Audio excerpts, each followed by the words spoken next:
Hello friends, welcome back to my YouTube channel. Spanish आप सभी का स्वागत करती हूँ। आज की जो मेरी वीडियो है वो है कि जो हो रहा है वो क्यों हो रहा है, कि वो पहले से डिसाइडेड है। अगर डिसाइडेड है तो हम लोग कुछ भी करते हैं तो उसका श्रेय हम खुद पे क्यों रखते हैं? क्या भाई हम तो एक कठपुतली हैं, भगवान ने जो पहले से डिसाइड करा हुआ है वही होगा। एक पत्ता भी भगवान की मर्जी के खिलाफ तो हिल नहीं सकता। तो हम क्या चीज़ है?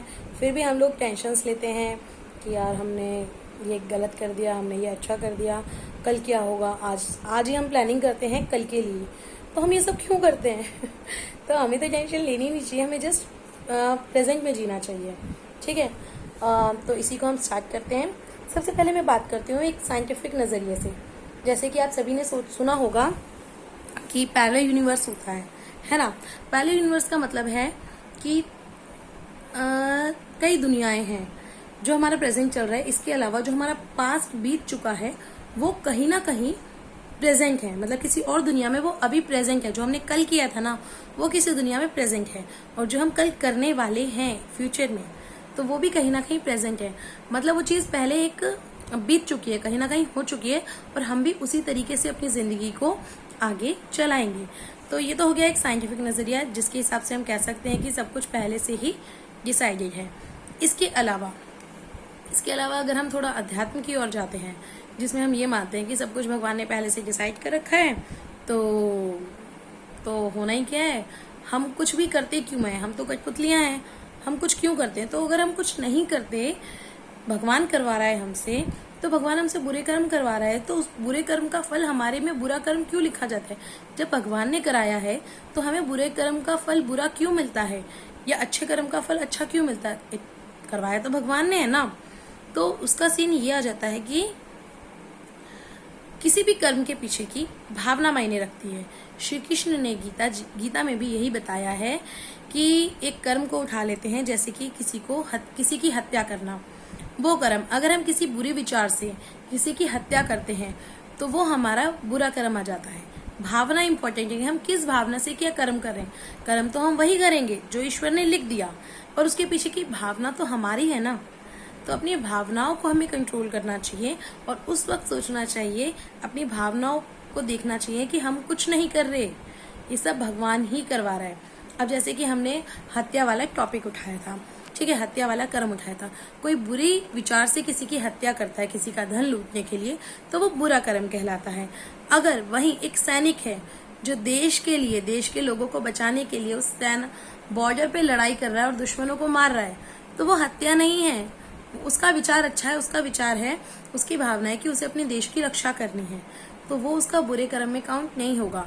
या फिर कोई जज है जो न्यायाधीश है और वो एक कोर्ट में बैठकर किसी को मृत्युदंड देता है, तो वो भी बुरा कर्म नहीं कर रहा है। वो हमारे समाज से एक बुराई का अंत कर रहा है। जैसे राम जी थे, राम जी ने रावण को मारा, तो उन्होंने कोई बुरा कर्म नहीं किया, उन्होंने मानव समाज की भलाई के लिए ये कार्य किया। तो इसलिए किसी भी कर्म के पीछे की भावना महत्वपूर्ण होती है। तो हमें अपनी भावनाओं के हिसाब से कर्म करना चाहिए।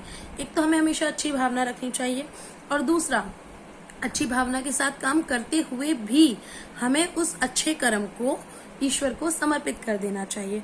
फॉर एग्जाम्पल, हमने भंडारा कराया, नहीं गरीबों को खाना खिलाया, कुछ भी लगा लो, लंगर लगा दिया, कुछ भी करा, अच्छा कर्म किया, ठीक है, अच्छी भावना से किया गया, अच्छा कर्म है। उसको भी हमें खुद पे नहीं रखना, हमें रखना है कि ये तो ईश्वर की देन है। ईश्वर का शुक्रिया जो हमें चुना अपना ये अच्छा कार्य करने के लिए, और ये कार्य ईश्वर का है, हमारा नहीं है। ठीक है। तो हमेशा अपने कर्मों को ईश्वर को समर्पित रखो, जिससे कि आप निष्काम कर्म करोगे और अंत में मोक्ष प्राप्ति आपको हो सकती है। मोक्ष प्राप्ति के मैंने 4 तरीके बताए थे। पहला, ब्रह्म ज्ञान जब हमें हो जाता है तो हम मोक्ष प्राप्ति कर सकते हैं ब्रह्म ज्ञान से। दूसरा, भक्ति मार्ग, की भक्ति कर दो। मतलब भक्ति का मार्ग तो बहुत ही ज्यादा सीधा सरल मार्ग है, उसमें कुछ नहीं करना, सिर्फ ईश्वर पर विश्वास करना है। एक है कर्म मार्ग, कि भाई अपने कर्मों के निष्काम कर्म करते हुए आप मुक्ति को प्राप्त कर सकते हैं। और एक है योग मार्ग है कि हम अष्टांग योग के माध्यम से अंत में मोक्ष को प्राप्त कर सकते हैं। ये चारों जो पॉइंट्स हैं ये भी गीता में श्री कृष्ण जी ने ही बताए हुए हैं। ठीक है, तो ये मेरी मैंने एक पहले वीडियो भी बनाई है इस चीज को लेकर, आप वो भी सुन सकते हैं। और लास्ट में मैं आपको यही कहना चाहूंगी, जो होता है अच्छे के लिए ही होता है। अगर आप कुछ गलत भी कर रहे हैं ना, भगवान उसको अच्छा बना देता है। मतलब आप तो कुछ करते ही नहीं है गलत, वो भी भगवान ने लिखा हुआ है, बस उसके पीछे की अपनी भावना से ही रखिएगा। ठीक है, और गलती से किसी का कुछ गलत हो भी जाए तो प्रायश्चित करिए। मैंने आपको बताया था गंगा में नहाने से पाप कम होते हैं, पाप धुल सकते हैं, क्योंकि आप उसे सच में आप मानते कि यार आपने गलत किया। और गलतियां जो होती हैं प्रायश्चित से सुधर सकती हैं। मतलब सुधरना क्या है, प्रायश्चित से आपकी गलतियां भी माफ की जा सकती हैं। पर जो गुनाह होते हैं सोच समझ के किए गए, वो कभी माफ नहीं होते, वो आपको भोगने पड़ते हैं। भगवान उसी के हिसाब से आपके कर्मों को तय करता है। और आने वाले टाइम में कि आप और गलत काम ना करो, तो उसके लिए यही है कि आप कुछ भी बुरा ना सोचो, क्योंकि जैसे हम सोचते हैं ना वैसे ही हमारे हाथों से कर्म होने लग जाते हैं। तो अच्छा सोचो, अच्छे कर्म करो, उन कर्मों को ईश्वर को समर्पित करो। क्योंकि आज के टाइम में कोई भी योग के माध्यम से, अष्टांग योग के माध्यम से मुक्ति प्राप्त नहीं कर सकते, क्योंकि उसके लिए सब कुछ छोड़ना पड़ता है। आज के टाइम में यार हर किसी को आपकी जरूरत है, जब तक जिंदा हो। मरने के बाद तो खैर दुनिया नहीं रुकती, तो ये तो एक्सपीरियंस सभी ने कर ही रखा होगा।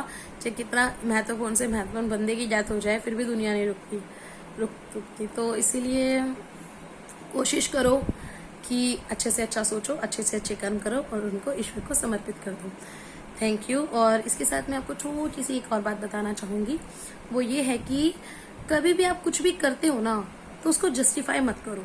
उसका रीजन ये है क्योंकि जो आपके दोस्त होंगे ना, वो आपके किसी भी काम को जस्टिफाई करने की जरूरत नहीं है, वो आपको अपने आप ही समझ जाएंगे कि आपने ये काम क्यों किया होगा। और जो आपके दुश्मन है ना, उन्हें कितना भी जस्टिफाई कर लो, वो मानेंगे ही नहीं कि हाँ आपने ये काम क्यों किया होगा। बेशक गलत हो गया, दुश्मन कभी मानेंगे ही नहीं। और दोस्तों को जस्टिफाई करने की जरूरत ही नहीं है। तो जस्टिफाई कर ही क्यों रहे हो, आपको खुद पे भरोसा है ना, अपनी तरफ से तुम कुछ गलत मत करो। अगर आप कुछ गलत नहीं कर रहे हैं, फिर भी दुनिया सोच रही है कि आपने गलत किया या आपके साथ आप गलत कर रहे हो, तो उन्हें सोचने दो, कोई फायदा नहीं है। क्योंकि जो दुश्मन है वो मानेंगे नहीं, और जो दोस्त है उन्हें जस्टिफिकेशन की नीड नहीं है। Thank you and that's it for today. Bye bye.